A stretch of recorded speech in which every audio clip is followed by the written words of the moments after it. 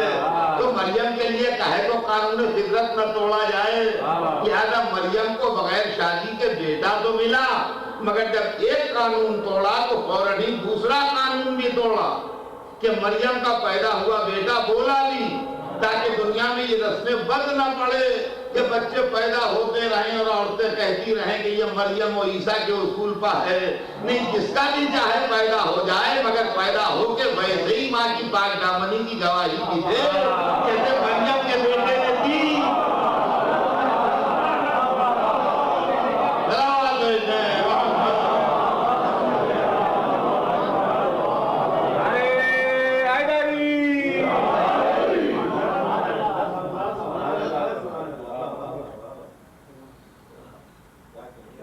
تو اللہ نے ایک بیوی کو معصومہ بنایا فاطمہ زہرا سے پہلے،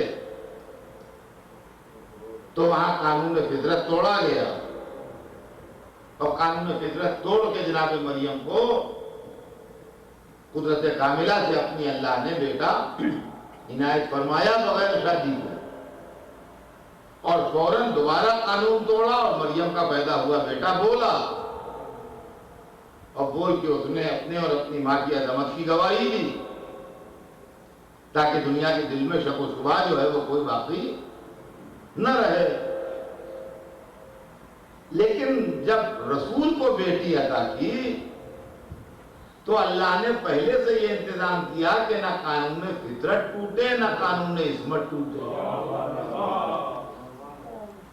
اللہ نے پہلے سے یہ انتظام کر کے رکھا کہ نہ قانون فطرت ٹوٹے اور نہ قانون عصمت ٹوٹے، اس لیے کہ وہ امت عیسیٰ تھی یا امت موسیٰ تھی کہ جو بیٹے کی گواہی ماں کے حق میں مان گئی، یہ امت محمد ہے، یہ بیٹے کی گواہی تو ماں کے حق میں مانے گی نہیں۔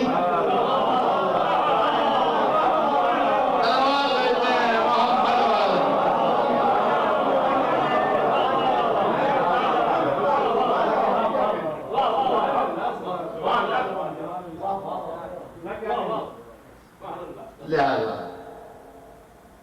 پیغام آتے رہے اور سرور کائنات فرماتے رہے کہ مجھے اختیار نہیں، خدا کو اختیار، مجھے اختیار نہیں، خدا کو اختیار۔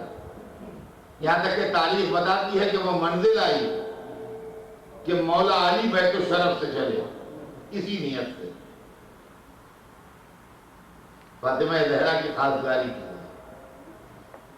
اور ادھر علی بیت الشرف سے چلے، ادھر حکم پروردگار سے جبرائیل نے سدرہ چھوڑا، ایک ہی ٹائم میں دونوں۔ علی کو رسول تک آنے میں کچھ ٹائم لگے گا، جبرائیل ودن نو ٹائم آتے تھے رسول کے پاس۔ اللہ کا جو میسج آ رہا ہے اس کے اندر بیچ میں ٹائم حائل نہیں ہو سکتا۔ آن کے عرض کیا کہ خدا تحفہ درود و سلام کے بعد ارشاد فرماتا ہے کہ ہم نے عقد فاطمہ علی کے ساتھ پڑھ دیا۔ نے سنی ہے؟ ہم نے عقد فاطمہ علی کے ساتھ پڑھ دیا. تم بھی مسجد میں اس کی نقل دکھا دو.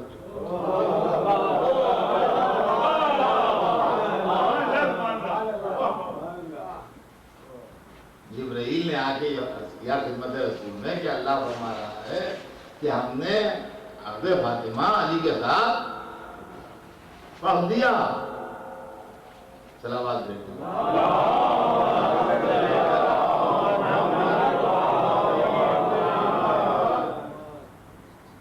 By دیگر صلوات.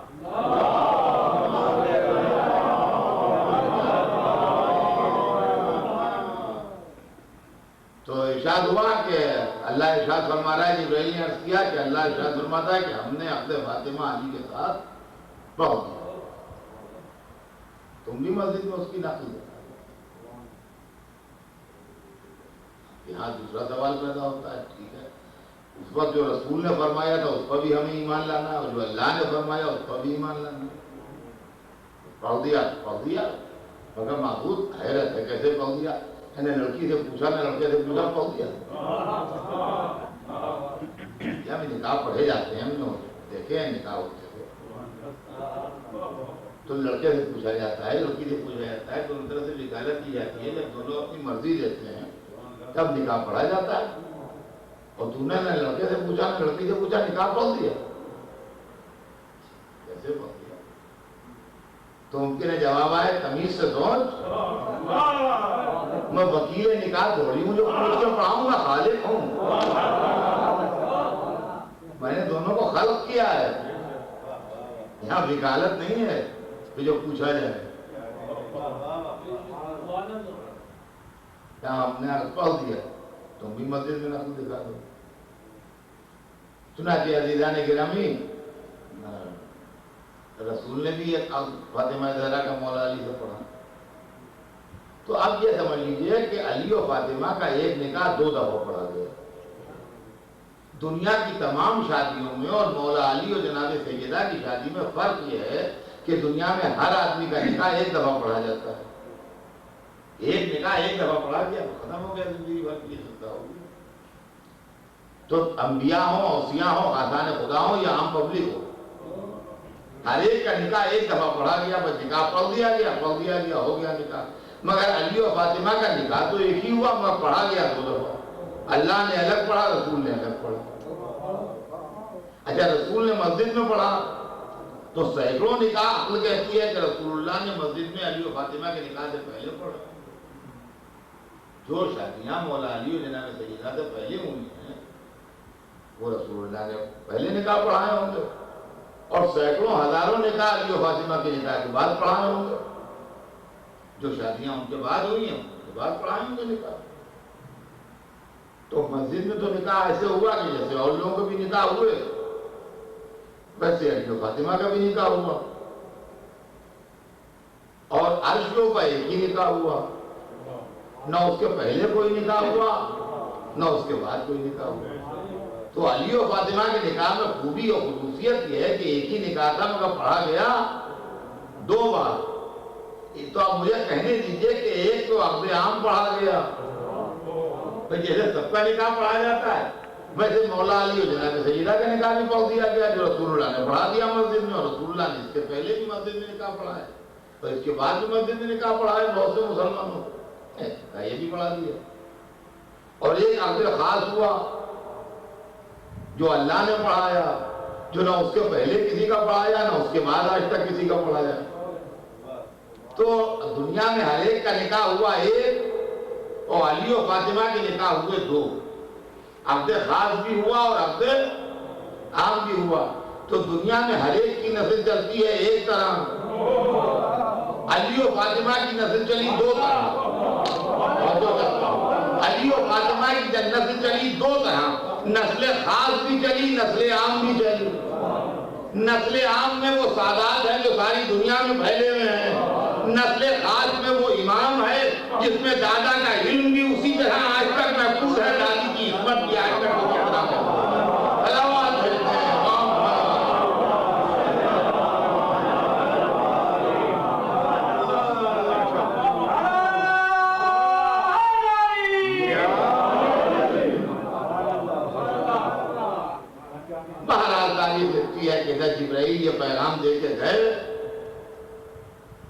ادھر مولا علی حاضر خدمت رسول ہوئے اور مولا علی حاضر خدمت رسول ہو کے سر جھکا کے بیٹھ گئے، اس لیے کہ اب رسول کی بزرگی، ان کا روب کن الفاظ میں عرض مدعا کریں، کیوں کر کہیں، کیا کہیں؟ تو اگر گستاخی نہ ہو تو ایک جملہ کہنے دیجیے کہ آج مشکل کشا مشکل میں پھنسے ہیں، آج مشکل کشا مشکل میں پھنسے ہیں کہ کیسے بات کریں۔ تو صاحب علی کی مشکل کشائی رسول نے کی، تھوڑی دیر تو ان کو خاموش بیٹھے رہنے دیا، اس کے بعد مسکرائے۔ پر دیکھیے بات نہیں بدلی، بات وہی تھی جو رسول اللہ پہلے فرما رہے تھے کہ مجھے اختیار نہیں، خدا کو اختیار ہے، تو جس کا اختیار تھا اس نے اختیار استعمال کیا، بات وہی رہی، ایک انچ بھی بات اپنی جگہ سے بدلی نہیں۔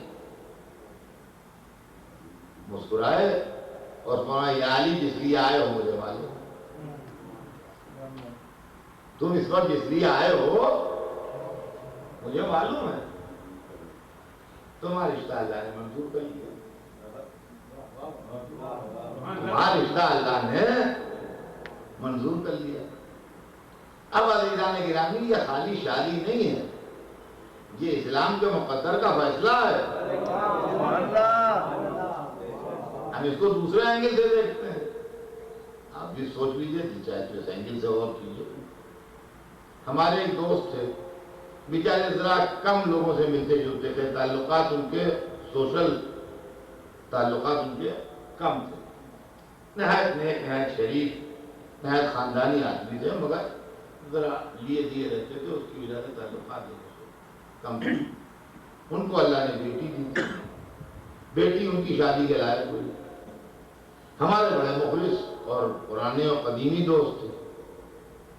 ایک دن انہوں نے ہم سے یہ بات کہی کہ اثر صاحب آپ کو معلوم ہے کہ میں تو خانہ نشین آدمی ہوں، لوگوں سے ملتا جلتا بھی کم ہوں، میرے تعلقات بھی لوگوں سے کم ہیں، اب آپ کی بھتیجی ماشاءاللہ شادی کے لائق ہے، تو کہیں کوئی اچھا لڑکا اگر نظر آئے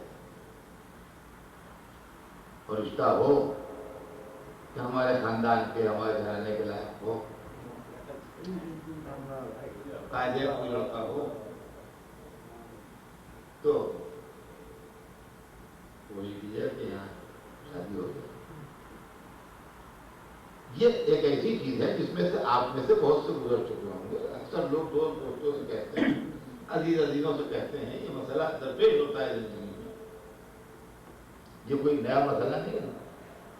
اب اگر میں آپ کا اصلی دوست ہوں، سچا دوست ہوں، اور آپ کو کسی مصیبت میں گرفتار نہیں کرنا چاہتا، آپ کو کسی پرابلم میں نہیں پھنسانا چاہتا، بلکہ آپ کی واقعی اس مسئلے میں مدد کرنا چاہتا ہوں، تو مجھے کیا چاہیے وہ بتائیے، آپ کیا کریں گے یہ بتائیے۔ لڑکوں پر نظر ڈالیں گے اور اس کے بعد جو لڑکا صورت میں، شکل میں، خاندان میں، علم میں، حیثیت میں سب سے بہتر ہوگا، دی بیسٹ، اسی کو تو اپنے دوست کی لڑکی کے لیے سلیکٹ کریں گے۔ بھائی وہ ریجیکٹ ہوا، ان کا کیا ہے، ان کا خاندان ان کے برابر کا نہیں ہے، وہ ان کا کہ نہیں اس کی تعلیم نہیں ہے، وہ ریجیکٹ ہوا، ان کا نہیں، ان کا کریکٹر ٹھیک نہیں ہے، وہ تعلیم رپورٹ ہے۔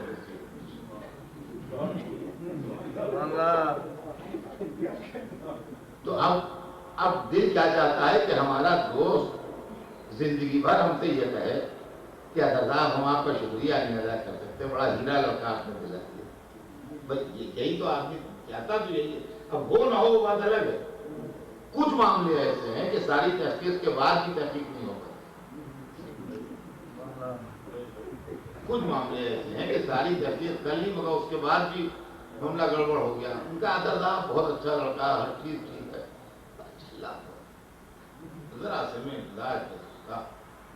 ذرا سے میں جلا جاتا ہے۔ اب یہ چیز ایسی ہے کہ جب تک آپ کسی کے ساتھ زندگی نہ گزارے بہت دنوں، یہ بالا اوپر تحقیق کر کے کسی کی مزاجی کیفیت کا اندازہ آپ نہیں لگا سکتے۔ یا مثلا یہ کہ ان کا حضرت صاحب لڑکا تو بہت اچھا ہے، ہر طرح اچھا ہے، ماشاءاللہ کماتا ہے، ادب ہے، نیک ہے، شریف ہے، پڑھا لکھا، ہر چیز ٹھیک ہے، کوئی شکایت نہیں، مگر کیا ہوتا ہے اس کے مزاج میں کچھ خصلت ایسی ہے کہ 1 روپے کا 6 دفعہ حساب لے گا. اب اس سے لڑکی گزرتی ہے ہمارے اور کوڑی جان جاتی ہے. اب یہ آدمی کے مزاج کی اندرونی کیفیت جو ہے، یہ جب تک اس کے ساتھ بہت دنوں ڈیلنگ نہ ہو اس وقت تک آپ کیسے سمجھ لیں گے آدمی کے مزاج کو؟ تو اس کا جواب آپ جانتے ہیں آدمی کیا دیتا ہے؟ ان کا بھائی جتنی سامنے کی باتیں تھی میں نے سب تحقیق کر لی. بھائی میں کوئی عالم الغیب تو ہوں نہیں جو اس کے دل کے اندر کی بات جانتا. رسول نے جن صاحب کو ذمہ داری سونپی وہ عالم الغیب بھی ہیں.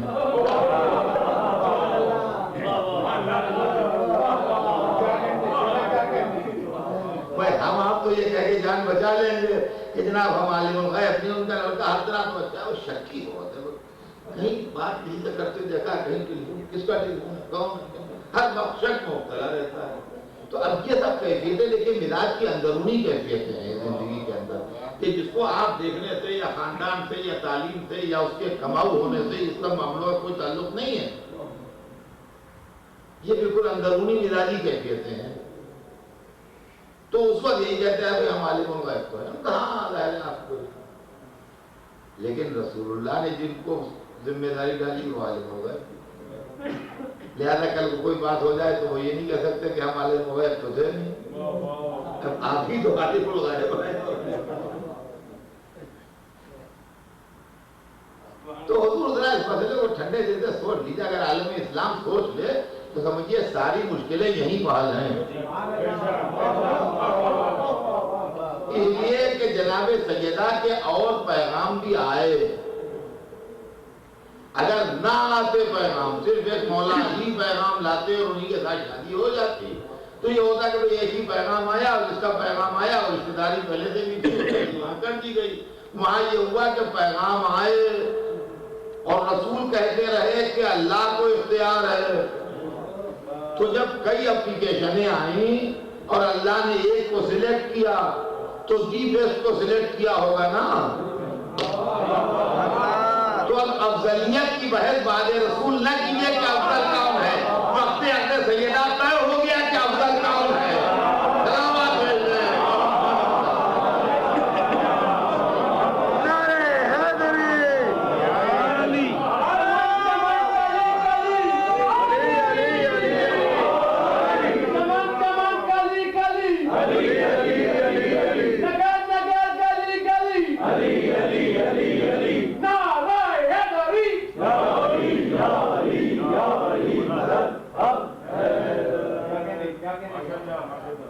یہ معاملہ طے ہو گیا کیا افضل کون ہے. اس لیے کہ افضل کے ہوتے اللہ مفضول کو نہیں پسند کرے گا رسول کی بیٹی. اچھا وہ تو اللہ نے منظوری دے دی. کہا یا علی تم جس لیے آئے ہو مجھے معلوم ہے اللہ نے تمہارا رشتہ منظور کر لیا. اور اس کا پلٹ کے جو دوسرا سوال کرتے ہیں وہ حیرت انگیز ہے. یعنی جو علی کے دل میں ہے وہ تو معلوم ہے آپ کو، جو گھر میں ہے وہ نہیں معلوم. یہ بتاؤ کہ تمام مالک دنیا میں یا رسول اللہ جو دل میں ہے وہ معلوم ہے، جو گھر میں ہے وہ نہیں معلوم. ان کا یہ بات یہ نہیں ہے. یہ نہیں پوچھیں گے تو تاریخ نہ پوچھیں. اب دیکھیں نمونہ کس کے گھر کی شادی بنے گی یہ سمجھ لیجیے. نہ کسی بادشاہ گھر کی شادی نمونہ بنے گی، نہ کسی عالم کے گھر کی شادی نمونہ بنے گی، نہ کسی تاجر کے گھر کی شادی نمونہ بنے گی. نمونہ رسول اللہ کے گھر کی شادی بنے گی. اس لیے کہ اللہ نے نمونہ انہی کو بنایا ہے، کسی اور کو نہیں. اب ہمارے پاس بہت سے ٹھکانے ایسے ہیں کہ شادی جو ہے وہ سوشل ایونٹ ہے. ایک پرابلم جس کے 4 لڑکیاں ہو گئیں وہ سر پکڑے بیٹھا ہے، رات کو بلڈ پریشر ہے. آج کل کے زمانے میں کیسے 4 لڑکیاں پار لگیں گی. ڈیمانڈس آئی ہیں لوگوں کی. کیا ہوگا اللہ. راتوں کی نیندیں حرام ہیں، نیند کی دوا کھا کے سوتے ہیں. مشکل آتی ہے. اب اس کے اندر جب غصہ زیادہ آتا ہے تو مذہب کو برا کہنے لگتے ہیں. حالانکہ مذہب کا اس سے کوئی تعلق نہیں، جو کوئی تعلق ہے وہ سماج کا ہے۔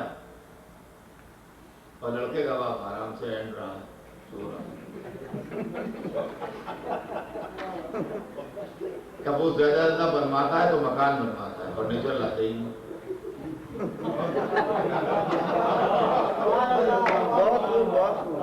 نیا مکان بنوایا، آگے دیکھیے اب جو دیکھا مکان بہت بڑے بڑے کمرے، مگر خالی پڑے ہوئے ایک کھڑیاں پڑی ہوئی اس کے اندر کچھ نہیں۔ کہا آپ نے مکان تو ماشاءاللہ بنوا لیا، آدمی فرنیچر نہیں، آج فرنیچر منی خریدوں گا، اپنے سب کی کہہ دیا ہوں کدھر کو فرنیچر ہے، دیکھا فرنیچر مکان بنوا لیا، یہ معاملہ۔ وہ پریشان ہو رہا ہے بیچارہ جس کی 4 لڑکیاں۔ رسول اللہ نے بیٹی کی شادی کا طریقہ سکھایا ہے امت کو کیسے کرے۔ علی جیسے شخص سے پوچھ رہے ہیں، یا علی یہ بتاؤ تو آپ ہماری دنیا میں کیا ہے؟ اور جناب جتنی دفائی سے ہم نے پوچھا اتنی دفائی سے ہم نے جواب دیا۔ یعنی کہ ایک تلوار ہے، ایک زرہ ہے، ایک گھوڑا ہے، اس کے علاوہ کچھ نہیں ہے، بھئی یہی ہے۔ انہوں نے یہ سب سن کے یہ نہیں فرمایا کہ بھائی اس میں میری بیٹی کیسے رہے گی اور کیا ہوگا، یہ سب کچھ نہیں۔ انہوں نے اس مال پر کمنٹ کرنا شروع کیا کہ بھائی تلوار تو بہت ضروری ہے تمہاری لیے، اس لیے کہ دور دور غزوات اسلامی میں جاتے ہو، تلوار نہ ہوگی لڑو کیسے؟ گھوڑا بھی ضروری ہے، مارکوں میں جاتے ہو، دور دور جاتے ہو تو سواری نہ ہوگی تو جاؤ گے کیسے؟ اتنا کو ہونا چاہیے۔ ہاں یہ زرہ جو ہے تمہارے سامان میں یہ اتنی زیادہ اہمیت نہیں رکھتی ہے جتنی دوسری 2 چیزیں رکھتی ہیں۔ تو بھی علی ایسا کرو کہ زرہ بیچو تاکہ فاطمہ کا مہر دے سکو۔ دیکھیے ان کی شریعت میں مہر قرض بھی ہے، ان کی شریعت میں مہر قرض بھی ہے کہ بعد میں دے دینا، مگر کیونکہ نمونے کی شادی ہو رہی ہے لہذا مہر قرض نہیں ہوگا، نقد رہے گا۔ کیا یعنی ایسا کرو کہ پھر زرہ بیچو تو تاکہ مہر کا بندوبست۔ وہ جناب گئے بازار میں جا کے زرہ بیچا، 500 درہم کی۔ درہم چھوٹا سکہ ہوتا تھا، سلور کوائن ہوتا تھا، وہ بھی چھوٹا سا کوائن ہوتا تھا، 500 درہم کی وہ دیکھیے۔ یہ یہاں پر تو نہیں لکھا ہے، یہاں کے اوپر یہ سب لکھا ہے کہ زرہ بیچی وہاں پر تو نہیں لکھا ہے، مگر جہاں پر مولا علی کے اسلحے کے تفصیلات میں کتابوں میں وہاں پر یہ لکھا ہے کہ مولا علی کی زرہ میں اور دوسروں کی زرہوں میں فرق یہ ہوتا تھا کہ زرہ اس کرتے کو کہتے ہیں جو لوہے کی جالی کا بنتا ہے، اور جس زمانے میں تلوار، تیر اور نیزے کی لڑائی ہوتی تھی اس زمانے میں لوگ پہنتے تھے، اور اس چیز کو آپ میوزیم وغیرہ میں جا کے اب بھی کہیں پڑھنے دیکھ سکتے ہیں کہ وہ کیا چیز ہے۔ اور وہ لوہے کا ایک کرتا ہوتا تھا جس کے کرتے میں کیا ہوتا ہے، 2 آستینیں ہیں اور ایک اگلا دامن ہے اور ایک پچھلا دامن ہے، تو اس طریقے سے وہ لوہے کی جالی کا ہوتا تھا کہ جو آدمی پہن لیتا تھا کہ تلوار پڑے اس کے اوپر تو اس کا اثر نہ ہو، نیزہ لگے تو اس کا اثر نہ ہو، تیر پڑے تو اس کا اثر نہ ہو، وہ ایک طریقے سے پہنے ہوئے اس کو پروٹیکٹ کرتا تھا میدان جنگ میں۔ تو مولا علی کی جو زرہ ہوتی تھی اس کے اندر 2 آستینیں ہوتی تھیں اور اگلا دامن ہوتا تھا، اور پچھلا دامن نہیں ہوتا تھا، بلکہ 2 زنجیریں ایسے لگی ہوتی تھیں جو اس اگلے دامن کو روکے رہتی تھیں کہ وہ گرنے نہ پائے۔ وہ پچھلا دامن جو ہے وہ نہیں ہوتا تھا مولا علی کی زرہ میں، اور وہ علی رکھتے بھی نہیں تھے اپنی زرہ میں۔ جب کسی نے کسی سے پوچھا کہ یا علی یہ زرہ میں پچھلا دامن تو نہیں بنواتے، کہا جس کو بھاگنا ہو وہ بنواتے۔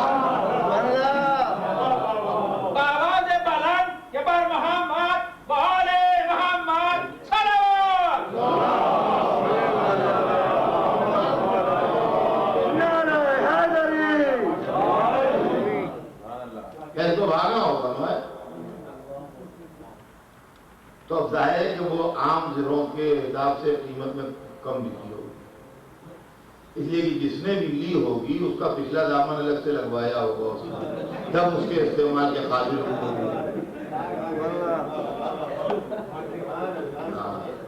تب اس کے استعمال کے قابل ہوگی۔ بہرحال کو زرہ مولا لی، وہ جو کچھ بھی تھی وہ 500 درہم کی گئی، اس وقت کا جو مارکیٹ ریٹ تھا اس میں وہ 500 درہم کی وہ بکی، اور لا کے رسول اللہ کے سامنے وہ 500 درہم رکھ دیا، انہوں نے کہا یہ 500 درہم کی بکی ہے۔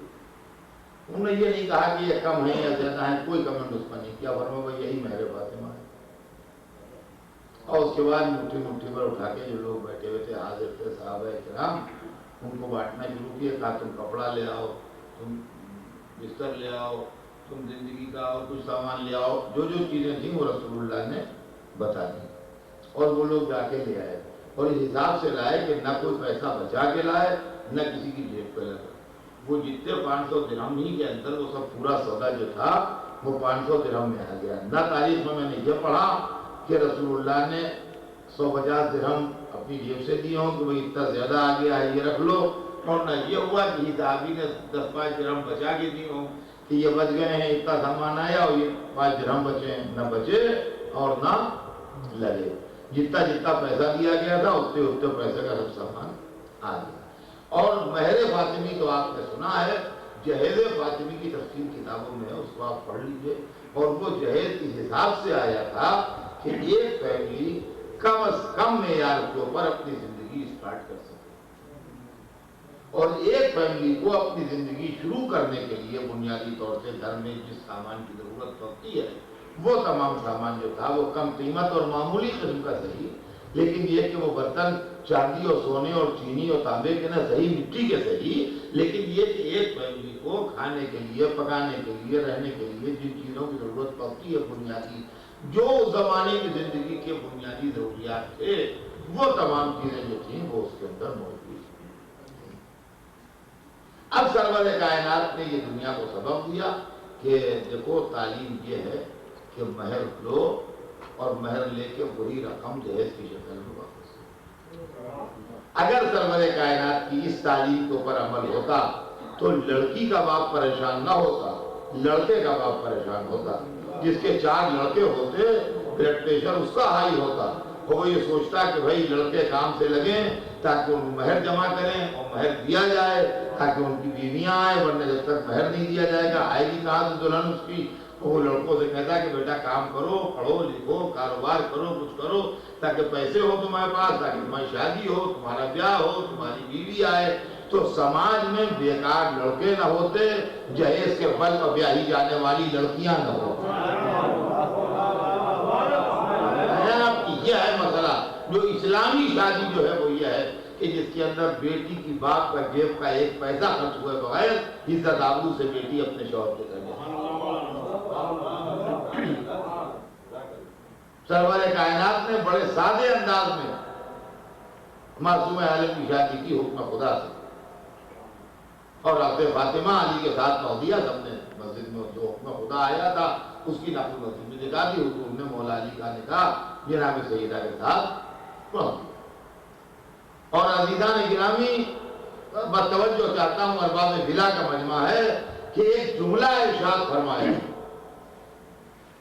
اور وہ جملہ کہنے کو تو ایک جملہ ہے مگر زبان رسالت سے نکلا ہوا ایک جملہ ہے، اگر اس کی تفسیر کی جائے تو موٹی موٹی کتابیں ناکافی ہو جائیں گی اس ایک جملے کی تشریح کی۔ ادھر فاطمہ زہرا کا عقد علی کے ساتھ کیا، اور اس کے بعد فرمایا کہ اگر علی نہ ہوتے تو میری بیٹی فاطمہ کا کوئی کفو نہیں تھا، آدم ہو یا ان کے علاوہ۔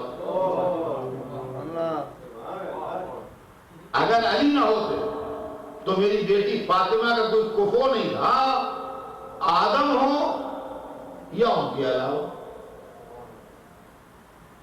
کفو کہتے ہیں برابر دار کو، جو دو ایکول ہو وہ کفو ہیں، دو یہ دونوں انگلیاں جو ہیں یہ کفو نہیں ہیں، ایک انگلی اس میں چھوٹی ہے ایک انگلی بڑی ہے، یہ دونوں انگلیاں کفو ہیں، اس لیے کہ دونوں انگلیاں جو ہیں برابر ہیں، سمجھے آپ؟ تو فرمایا کہ اگر علی نہ ہوتے تو فاطمہ کے کوئی برابر کا نہیں تھا، آدم ہو یا ان کے علاوہ۔ اب ان کے علاوہ میں کوئی صاحب اپنے کو نہ سمجھ لیں. جس اسٹینڈرڈ کے آدمی کا نام لیا جا رہا ہے اسی اسٹینڈرڈ کے لوگ سوچئے. یعنی اب اگر کوئی شخص کہے کہ وہ برطانیہ کی ملکہ ہو یا ان کے علاوہ، تو ان کے علاوہ کا مطلب یہ نہیں کہ ان کے علاوہ مثلا ہم نہیں، پھر ان کے علاوہ کا مطلب یہ ہوگا کہ چاہے وہ روس کا وزیر اعظم ہو یا امریکہ کا صدر ہو یا کسی ملک کا صدر یا کسی ملک کا بادشاہ یا کسی ملک کا پرائم منسٹر، یہی ہو سکتا ہے. اور علاوہ میں عام پبلک کا آدمی نہیں آئے گا. تو آدم ہو یا ان کے علاوہ میں ابراہیم، موسیٰ، عیسیٰ، یہی لوگ آ سکتے ہیں، ایک بائی نہیں آئیں گے. سمجھے آپ؟ آدم ہو یا ان کے علاوہ علی نہ ہوتے اگر تو کوئی میری بیٹی فاطمہ کے برابر کا نہیں. دیکھیے عجیب و غریب حدیث ہے یار. اس کے اندر دیکھیے تو ایک طرف تو اس کے اندر فضائل کا سمندر ہے اور دوسری طرف یہ عظمت فاطمہ کا اظہار ہے. اس کے اندر معصومہ عالم کی تمام تر زندگی پردے میں گزری، تو آپ کے معجزے بھی بہت سے پردے میں رہے، آپ کے اقوال بھی بہت سے پردے میں رہے، آپ کی کرامتیں بھی بہت سی پردے میں رہیں، آپ کی شخصیت کے بہت سے جوہر ایسے ہیں جو پردے ہی میں رہ گئے ہوں گے، جو ہم تک نہیں پہنچے. اب فرمایا ہم نے تو ہم کیسے سمجھیں کہ قد فضیلت فاطمہ کتنا بلند ہے. قد فضیلت فاطمہ کی بلندی کو آدمی کیسے ناپے جبکہ سیدہ پردے سے باہر ہی نہیں ہے. لیکن ایک چیز آپ نے نہیں دیکھی ہے،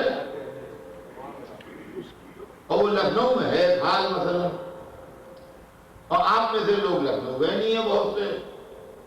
تو اب میں بیان کر رہا ہوں کہ صاحب وہاں امام باڑہ ہے، ویسا ہے، حال ہے. تو کیسا حال ہے؟ بھائی بالکل ایسے ہی ہے جیسے یہ حال ہے، بالکل اتنا ہی بڑا ہے، بالکل ایسے ہی جیسے یہ حال جہاں فرمائے.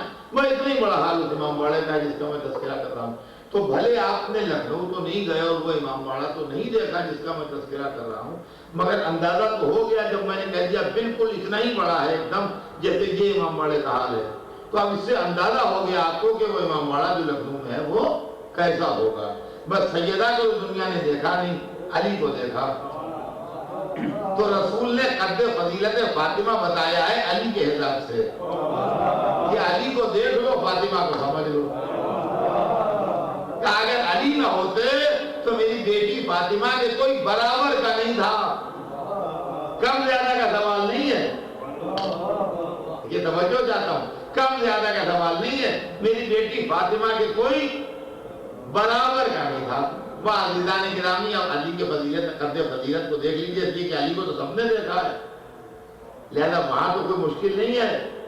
جو کعبے میں پیدا ہوئے وہ علی، جو رسول کی گود میں پلے وہ علی، جنہوں نے دعوت عشیرہ میں نصرت کا وعدہ کیا وہ علی، جو شب ہجرت بستر پر سوئے وہ علی، جو میدان بدر کے فاتح ہوئے وہ علی، جن کے لیے احد میں ذوالفقار آئی وہ علی، جو خندق میں کل ایمان بنے وہ علی، جنہیں خیبر میں علم ملا وہ علی، جو خطیب منبر سلمونی وہ علی، جن پر نصیری کو خدا کا دھوکہ ہوا وہ علی، جو غدیر میں مولا بنائے گئے وہ علی، جن کے لیے حدیث خیر وہ علی، جن کے لیے حدیث نور وہ علی، جن کے لیے حدیث باپ وہ علی، جن کے لیے حدیث منزلت وہ علی، جن کے لیے آیا ولایت وہ علی، جن کے لیے آیا استخلاف وہ علی، جن کے لیے آیا نجوہ وہ علی، جن کے لیے سورہ دہر وہ علی، جن کے لہجے میں اللہ نے رسول سے باتیں کی وہ علی.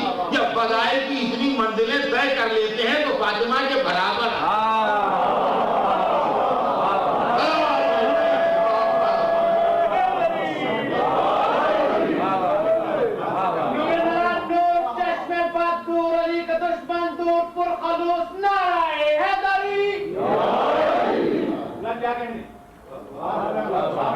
حضور نے کہا کہ اگر علی نہ ہو تو میری بیٹی فاطمہ کے کوئی کوفو نہیں تھا، برابر نہیں.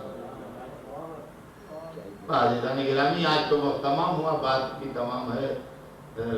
بہت کچھ سوچا تھا عرض کرنے کے لیے کہ ایک ہی واقعے میں اتنی دیر لگ گئی کہ دوسرا واقعہ کوئی پڑھ ہی نہ سکا. لیکن بہرحال پھر انشاءاللہ زندگی رہی تو عرض کروں گا، کل عرض کروں گا جو کچھ عرض کرنا ہے. لیکن آج تو صرف اتنا کہ ایک فطرت ہے انسان کی اور ہر جگہ ہے یہ کہ بیٹی باپ کے گھر میں جو کچھ منظر دیکھ کے جاتی ہے وہی شوہر کے گھر میں دیکھے تو خوش رہتی ہے، اور اگر منظر بدل جائے تو کبھی کبھی دل خوش نہیں رہتا. باپ کے گھر میں دولت تھی بے اندازہ، شوہر کے گھر میں ایک ایک پیسے کا حساب ہے، دل کبیدہ رہے گا۔ باپ کے گھر میں دیکھتی تھی نماز شب ہوتی ہے، شوہر کے گھر میں دیکھ رہی ہے رات بھر گانا بجانا مشاغل، خوش نہیں رہی۔ باپ کے گھر میں دیکھتی ہے لوگ امانتیں لا کے رکھوائے جاتے ہیں، شوہر کے گھر میں دیکھتی ہے چوری کا سامان لا کے رات کو لوگ کیسا خوش۔ باپ کے گھر میں دیکھتی ہے لوگ سویرے سویرے سلام کو آتے ہیں دروازے پر، شوہر کے گھر میں دیکھتی ہے لوگ تڑپی تڑپے تقاضے کے لیے آتے ہیں، کیسے خوش ہے۔ تو عزیزان گرامی یہ وہ بیٹی ہے کس گھر سے جا رہی ہے، دیکھیے یا عصمت ہے، طہارت ہے، نبوت ہے، علم ہے، نور ہے، رب العزت کا سلام آتا ہے، جنت سے کھانا آتا ہے، ملائکہ آن کے خدمت کرتے ہیں، پر جبرائیل کی ہوا چلتی ہے،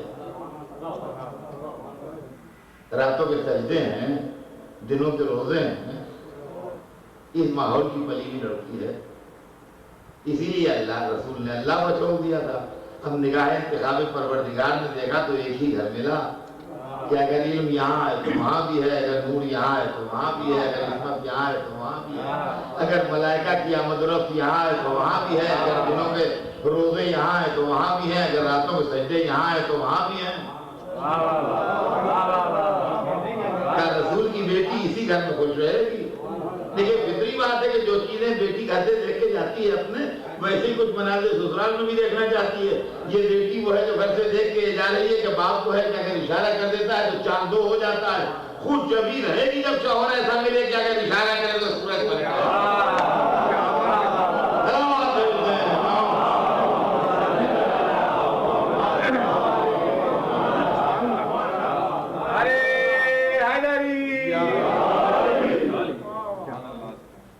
اور عزیزان گرامی یہی وجہ ہے کہ علی و فاطمہ کی زندگی اس طرح کی کہ کبھی نہ ایک کو دوسرے سے شکوہ ہوا، نہ ایک کو دوسرے سے شکایت ہوئی، نہ ایک کو دوسرے سے ناراضگی ہوئی، اور یہ ممکن بھی نہیں تھا، اس لیے کہ یہ دونوں ہی وہ تھے کہ جن کے لیے قرآن نے یہ کہا ہے کہ آپ تو چاہتے ہی نہیں مگر وہی جو خدا چاہتا ہے۔ تو اگر مرضی رب میں اختلاف ہوتا تو علی و فاطمہ میں بھی ہوتا۔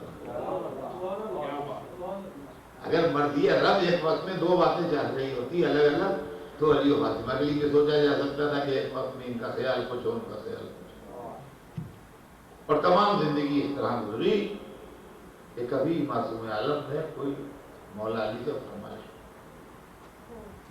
تاریخ بتاتی ہے جب سرور کائنات کی رحلت ہو گئی اور فاطمہ زہرا کے غم و علم کا زمانہ تھا اور گریہ و بکا کا زمانہ تھا، تو ایک دن مولا علی سے فرمایا کہ یا علی میں نے کبھی آپ سے کوئی فرمائش ہو؟ تو مولا علی نے سر جھکایا اور کہا بے شک بنت رسول آپ صحیح کہتی ہیں، کبھی آپ نے کوئی فرمائش ہو؟ کہا یا علی معلوم ہے کیوں نہیں کی کبھی؟ میں نے فرمائش اس لیے نہیں کی کہ جب میرے بابا نے میرا عقد کیا ہے آپ کے ساتھ تو مجھے منع کر دیا تھا کبھی علی سے فرمائش کرو، اور اس کی وجہ یہ فرمائی تھی کہ ہو سکتا ہے کہ اس کا پورا کرنا علی کے امکان میں نہ ہو اور تمہاری فرمائش کی وجہ سے علی کا دل دکھے تو تم علی کے دل دکھانے کا سبب نہ بنو، علی کے دل کو تکلیف دینے کا سبب تم نہ بنو، لہذا تم علی سے کوئی فرمائش نہ کرنا۔ میری آپ کی زندگی اتنے دنوں ساتھ گزری میں نے کبھی کوئی فرمائش نہیں۔ علی آنکھوں میں آنسو بھرے بیٹھے،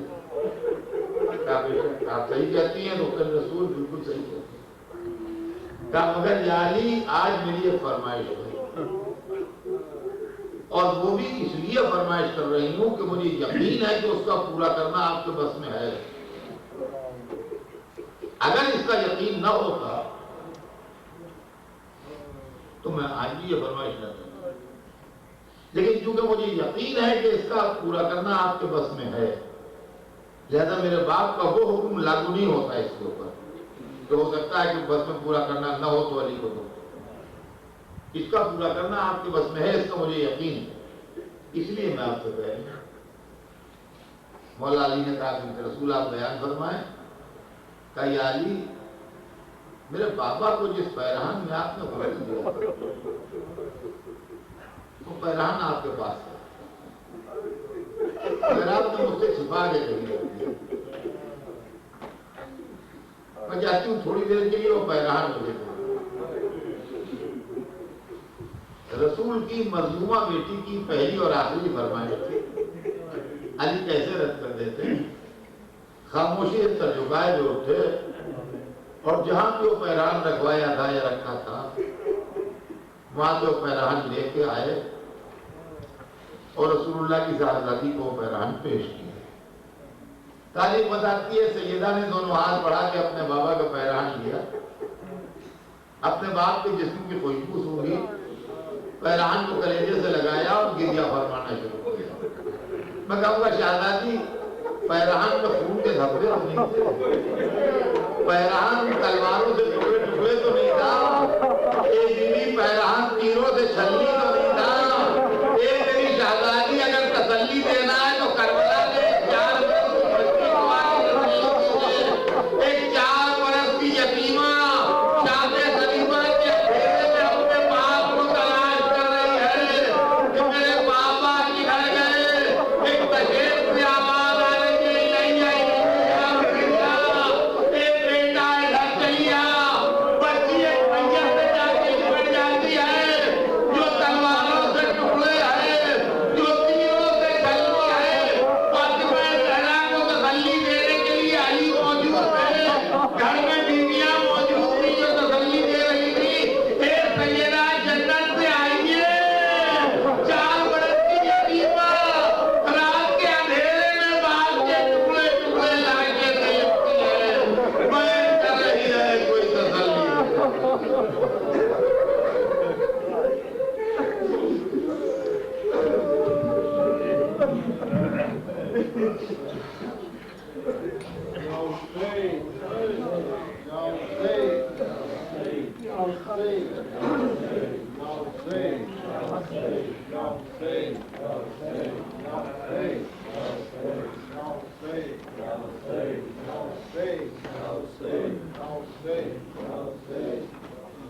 No,